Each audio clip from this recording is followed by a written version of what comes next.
자, 여러분들 오늘 네 번째 시간입니다. 오늘 지난 시간에 예고했던 대로 물체가 힘을 받으면 어떤 운동을 하는가와 관련해서 공부를 좀 해보도록 하겠습니다. 자, 교과서 준비되셨죠? 그럼 교과서 내용 하나씩 살펴보면서 확인을 좀 해보도록 하겠습니다. 자, PPT 내용을 좀 먼저 준비를 할게요. 조금만 기다려 주시기 바라겠고요.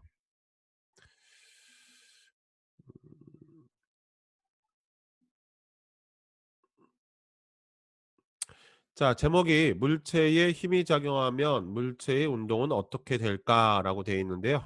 자, 하나씩 확인해 보도록 하겠습니다. 자, 오늘의 학습 목표입니다. 직선상에서 운동하는 물체의 운동 분석을 통하여 가속도를 결정하는 요인이 무엇인지에 대해서 알아보자라고 되어 있는데, 가속도는 속도의 변화량이에요. 시간에 따른 속도의 변화량. 지난 시간에도 얘기했지만, 자, 정해진 시간 동안의 속도의 이 변화량인 가속도를 결정하는 요인을 무엇을 통해서, 운동하는 물체의 운동 분석을 통해서 무엇이 이 가속도를 결정하는가에 대해서 오늘 이 시간에 알아보도록 하겠고요. 여러분들은 오늘 이 시간을 통해서 이걸 꼭 알아야 된다는 얘기죠. 다음 보도록 하겠습니다. 자, 다음 보시면 여기 지금 야구 선수가 야구공을 던지고 있는 모습을 볼 수가 있는데, 큰 힘을 작용하면 작용할수록 빠르게 날아간다. 일단은 야구공은 현재 정지 상태에 있는 거죠. 이렇게 정지 상태에 있는 야구공이 날아가는데 힘을 크게 주면 크게 줄수록 빨리 날아간대요. 빨리 날아간다는 얘기는 속도의 변화량이 뭐하다? 그만큼 크다. 그만큼 크다라는 얘기가 가속도가 커진다는 얘기죠. 즉, 큰 힘을 주면 줄수록 가속도가 커진다라는 것 우리가 예상할 수 있겠네요. 자, 힘이 물체의 운동 방향과 같은 방향으로 작용하면 물체가 운동하고 있는 방향으로 여기다가 같은 방향으로 무엇을 이렇게 주면 힘을 작용하면 물체의 속도는 더욱더 빠르게 증가하고, 그럼 속도가 증가한다는 얘기는 그만큼 가속도가 커진다는 얘기죠. 만약에 반대 방향으로 힘을 작용하게 되면 속도가 감소하면 가속도도 작아진다. 이런 내용이 되겠네요. 자, 일단은 뭐 들어가기에 앞서 갖고 우리가 이제 알고 있던 어떤 지식의 토막들을 묶어서 내용을 좀 알아봤고요. 본격적인 내용 살펴보도록 하겠습니다.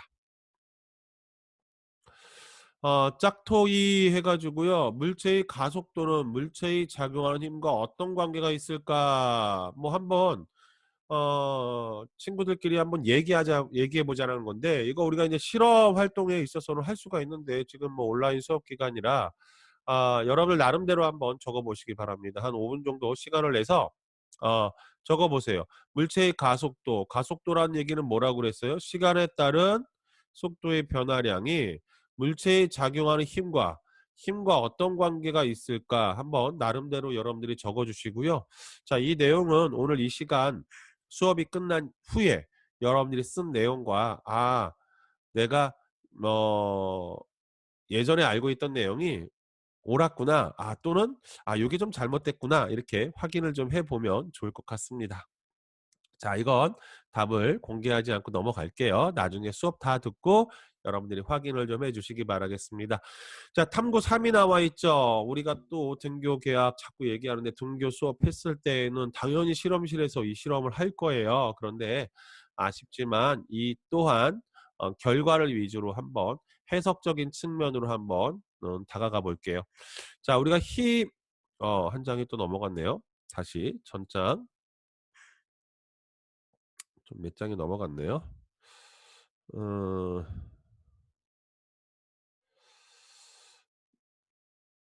자, 좋습니다. 여기부터죠.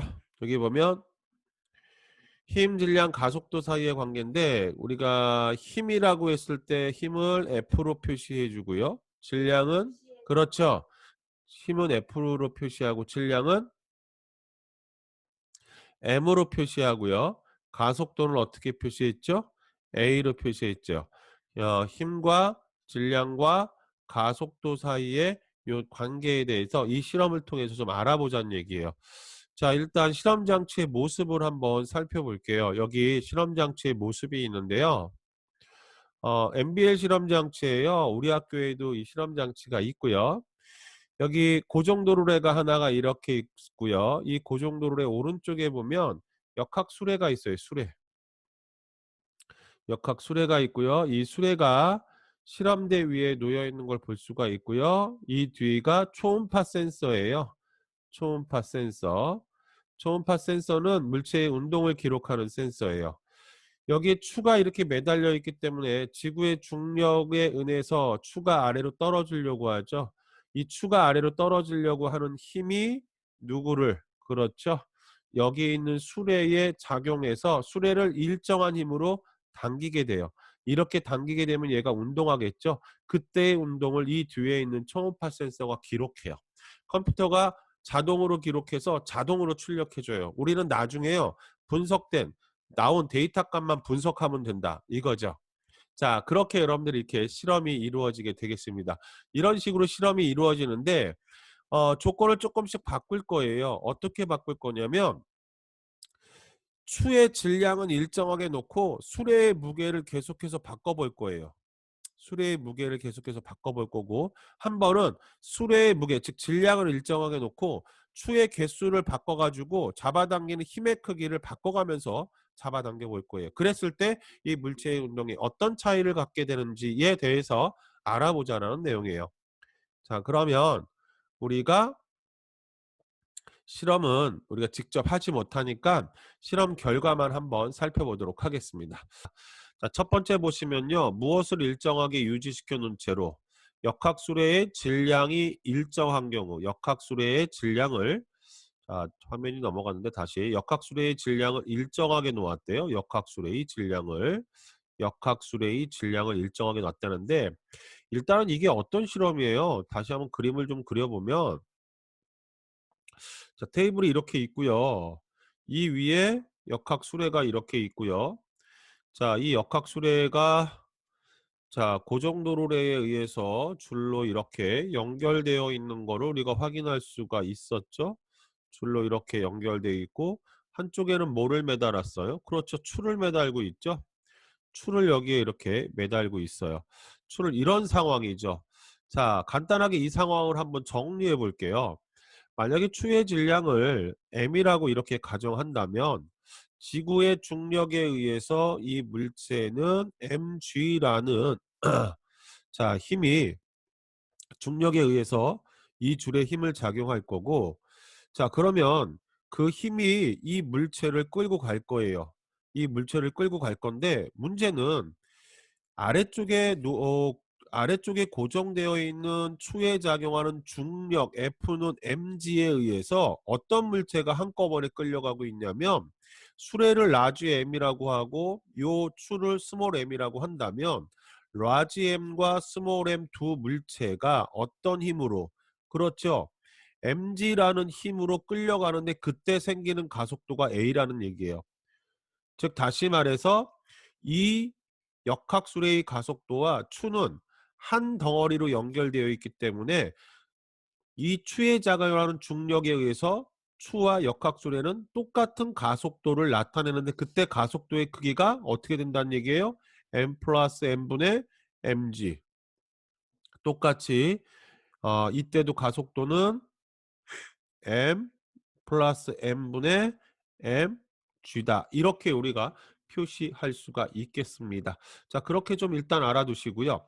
자, 먼저 역학수레의 질량, 이 질량이 변화하지 않은 채로 이 수레에 작용하는 힘의 크기를 증가시키고 있어요. 3.6, 5.7, 7.1 이렇게 증가시켰더니 결론은 이 역학수레의 가속도의 크기가 2.6, 4.1, 5.1 이렇게 계속해서 증가하는 모습을 볼 수가 있습니다. 즉 다시 말해서 수레의 질량을 일정하게 해놓은 채로 이 수레를 잡아당기는 힘의 크기가 증가하면 가속도도 증가한다, 이렇게 얘기할 수가 있겠네요.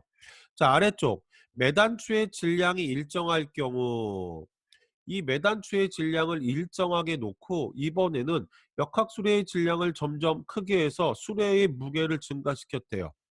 자, 아무튼 그러면서 수레에 작용하는 힘의 크기를 한번 이렇게 보면 6.9N, 7.6N, 8.0N인데, 질량이 증가하면 증가할수록 결론적으로 수레의 가속도의 크기는 점점 어때요?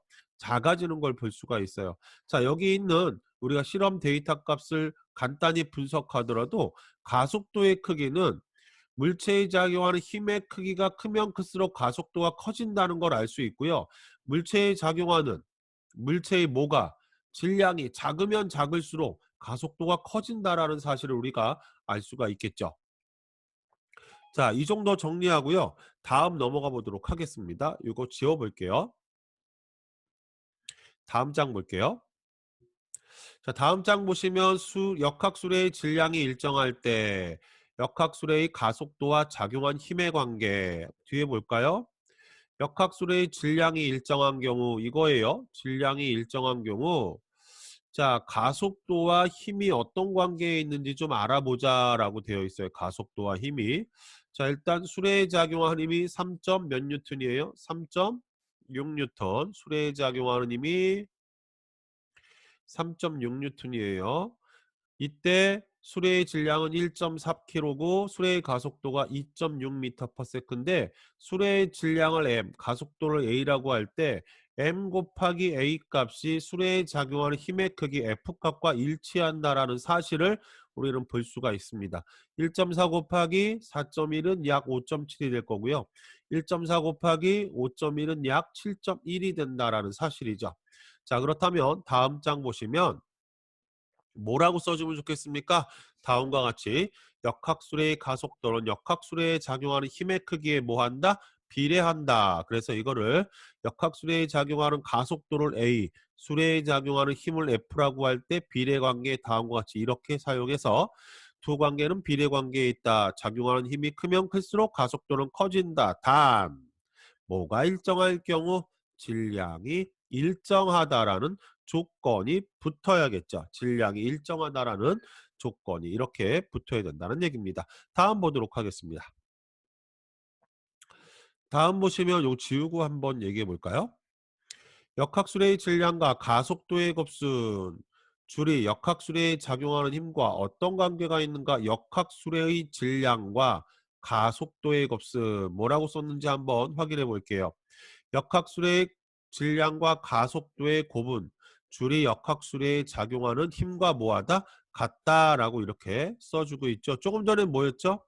역학수레의 질량이 일정할 때 수레의 가속도와 작용하는 힘과의 관계는 무슨 관계에 있다? 비례 관계에 있다. 더 나아가 자, 이때 역학수레의 질량과 가속도의 값은 역학수레에 작용하는 뭐와 같다? 힘과 같다. 좀 전에 선생님이 계산을 해줬죠. 그 다음 세 번째 보도록 하겠습니다. 운동하는 물체에 작용하는 힘과 질량, 가속도의 관계는 이라고 했어요. 자, 이렇게 우리가 얘기를 좀 해 줄 수가 있습니다. 어떻게 얘기를 해줄 수 있냐면 자, 좀 전에 이런 얘기했죠. 뭐가 일정할 때? 질량이 일정할 때 가속도는 힘에 비례한다라고 했어요. 누구의 질량이 일정할 때예요? 수레의 질량이 일정할 때였습니다. 자, 그다음 두 번째는요. 우리가 어떤 실험을 했어요? 그렇죠? 수레에 작용하는 힘의 크기를 수레에 작용하는 힘의 크기를 일정하게 놓게 되면 수레에 작용하는 힘의 크기를 일정하게 놓게 되면 가속도는 질량의 반비례 관계가 있다. 즉 질량이 작으면 작을수록 가속도가 커진다라는 관계를 우리가 알 수가 있는데 이걸 정리하면 이렇게 어떻게 얘기할 수 있어요? 얘를 정리하면 두 가지를 합쳐서 가속도는 힘의 크기에 비례하고 질량에 반비례한다는 이와 같은 식을 유추할 수 있고 이 경우를 가지고 우리는 알고 있는 F는 MA라는 식을 만들어서 사용하고 있다는 거 알아두시면 되겠습니다. 자, 오늘 배울 내용 교과서 정리가 되겠죠. 뉴턴 제2법칙 가속도의 법칙이라고 하죠. 물체의 운동 상태나 물체의 모양을 변화시키는 걸 우리는 여태까지 뭐라고 그랬어요? 힘이라고 그랬죠. 자, 물체의 힘이 작용하게 되면 운동 상태가 변한다. 속도의 변화가 생긴다. 그걸 뭐라고 해요? 가속도죠. 그때 힘과 질량과 가속도 사이의 관계는 다음과 같은 이와 같은 관계를 가지고 있다라는 게 뉴턴 제2법칙 가속도의 법칙이다. 이렇게 얘기할 수 있습니다. 자, 그림을 보시면요. 자, 이런 게 나와 있습니다. 지금 현재 수레에 들어있는 물건의 양은 같아요. 즉 다시 말해서 여기 있는 수레를 M1, 여기 있는 수레를 M2라고 했을 때 M1과 M2가 같아요. 그런데 오른쪽 수레는 두 사람이 끌고 있고 왼쪽 수레는 한 사람이 끌고 있죠. 힘의 크기가 사람당 작용하는 힘이 같다면 여기는 F고 여기는 EF예요. 그랬을 때 오른쪽 수레에 작용하는 가속도의 크기가 작용하는 힘이 크니까 더 크다는 얘기예요. 자, 다음 보도록 하겠습니다. 자, 계속해서 여기 보시면 이번에는 질량이 클수록 가속도는 작아진다라고 했는데 조건이 있어요. 외부에서 작용하는 힘이 뭐할 때 일정할 때라는 조건이 있고요. 이 조건을 가지고 우리가 분석했을 때 질량이 크면 클수록 가속도는 뭐한다? 작아진다. 그 얘기를 좀 해주고 싶은 거죠. 그래서 힘과 가속도의 관계, 힘과 질량과 가속도의 관계는 다음과 같은 관계를 가지고 있고 이것을 뉴턴의 운동 제2법칙 가속도의 법칙이다. 이렇게 얘기를 해주고 있습니다. 자, 계속해서 볼게요. 자, 확인하기. 물체에 작용하는 힘과 물체의 질량을 모두 두 배로 하면 자, 일단은 뉴턴의 운동 제2법칙 가속도의 크기는 힘에 비례하고 질량에 반비례한다 써주고요. 물체에 작용하는 힘과 질량을 모두 두 배로 한대요. 얘도 두 배로 하고 얘도 두 배로 하면 자, 그렇게 되면 똑같이 두 배니까 가속도의 크기는 변한다 안 변한다? 안 변하죠. 얘 EF, EM이니까 위아래 E 지어주면 똑같이 n분의 F로 가속도는 변하지 않는다. 자, 뭐라고 써주면 돼요? 여기 보시면 물체에 작용한 힘을 두 배로 하면 가속도가 물체의 가속도는 두 배가 되는데 물체에 작용한 힘만을 두 배로 하면 그런데 이 경우에는 작용하는 힘과 뭐를 그렇죠. 질량을 모두 두 배로 했기 때문에 가속도는 변화한다 안 한다. 가속도는 변화하지 않는다. 이렇게 여러분들이 정리를 해 주시면 되겠습니다. 지울까요? 다음 보도록 하겠습니다. 자, 탐구 3에서 추의 질량이 두 배가 되어 수레에 작용 두 배가 되어도 수레에 작용하는 힘이 두 배가 되지 않는 까닭은 탐구 3에서 이게 뭐냐 무슨 얘기예요? 좀 그려볼까요? 자, 이런 과정에서 수레가 여기 있고요. 수레 그리고 한쪽에는 고정도로래가 이렇게 있고요.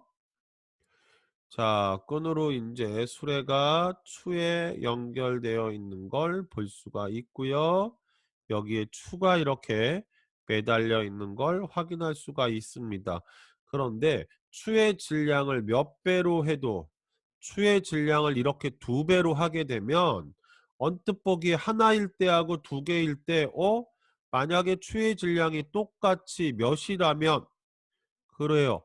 M이라고 얘도 M이고 얘도 M이라면 언뜻 보기에는 이 라지 M의 수레에 작용하는 힘이 두 배가 될 것 같은데 두 배가 되지 않는데요. 그 이유가 뭐냐 이거예요. 두 배가 되지 않는 이유는. 자, 여기 한번 보세요. 만약에 이 M이 하나가 없을 때부터 한번 생각해 볼게요. 그러면 이 물체에 작용하는 지구가 잡아당기는 힘의 크기는 질량 곱하기 중력 가속도니까 mg만큼 잡아당길 거예요. 그렇죠? 그러면 이 힘에 의해서 추와 수레가 연결되어 있는 이 두 녀석이 동시에 움직이는 거예요. 즉, 이 두 녀석의 합을 한 덩어리로 생각하면 돼요. 이 한 덩어리에 힘이 들어가서 가속도가 이렇게 생기는 거예요.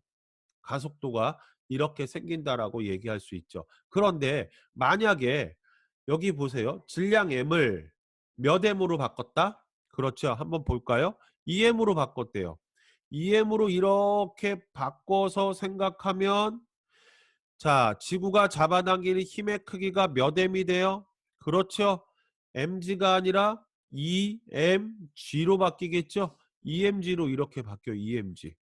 그러면 언뜻 보기에 선생님 두 배로 잡아끄는 거 맞잖아요 라고 얘기할 수 있지만 이 라지 M이라는 물체 하나를 끄는 게 아니라요. M 플러스 2M이라는 물체를 어떻게 EF라는 힘으로 작용을 해서 가속도가 이렇게 생기는 거예요. 가속도 이거를 1이라고 하면 이걸 가속도 2라고 이렇게 얘기할 수 있겠죠. 여기 보면은 어때요? F가 정확히 수레에 작용하는 힘이 이 수레에 작용하는 힘이 2배가 되지 않는 건 뭐예요? 이때 이 수레에 작용하는 힘의 크기 F는 어떻게 구해주냐면 이 수레의 가속도에다가 이 수레의 질량을 곱해줘요. 수레의 질량은 뭐예요? 라지 M이에요. 가속도는 하나만 매달려 있을 때에는 가속도의 크기가 어떻게 돼요? 하나만 매달려 있을 때에는 M 플러스 M 분의 F가 가속도의 크기예요. 그런데 만약에 두 개가 매달려 있으면 어떻게 돼요? 가속도의 크기는 M 플러스 2M 분의 2F가 돼요. 이 녀석의 두 배가 아니라는 얘기예요. 그렇죠. 두 배가 안 된다는 얘기예요. 그렇기 때문에 이런 관계를 가지고 있기 때문에 단순히 추의 질량을 2배로 한다고 해서 이 물체에 작용하는 힘의 크기가 2배가 되는 건 아니다. 이렇게 여러분들이 정리를 해 주시면 되겠습니다. 자, 그리고 여기에 있는 내용은 지금 선생님이 설명한 내용을 텍스트로 좀 정리를 한 것이죠. 추의 질량을 2배로 하면 추에 작용하는 중력은 2배가 돼요. 하지만 추와 수레의 질량이 합이 똑같이 증가하기 때문에 가속도의 크기는 2배가 된다 안 된다. 이 가속도의 크기는 2배가 안 돼요. 가속도의 크기는 2배가 될 수 없다. 따라서 수레에 작용하는 힘의 크기 또한 2배로 증가하지 않는다. 이렇게 여러분들이 정리를 해 주시면 되겠습니다. 자, 오늘은 우리가 힘과 질량과 가속도의 관계에 대한 얘기까지 했고요. 다음 시간에는 힘이 작용해도 무엇? 그래요.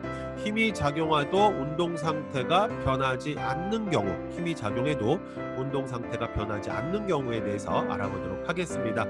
조금씩 내용이 좀 어려워지긴 하고 있는데요. 여러분들 잘 이해가 안 되는 경우 반복해서 강의를 듣다 보면 잘 이해가 될 거라 생각하고요. 계속해서 강조하지만 여러분들이 온라인 수업 동안에 배우고 익힌 이 모든 것들은 중간고사 출제 범위에 들어간다는 거 알아두시고요. 자, 오늘 하루도 즐거운 하루 되시길 바라겠습니다. 이상 마치겠습니다.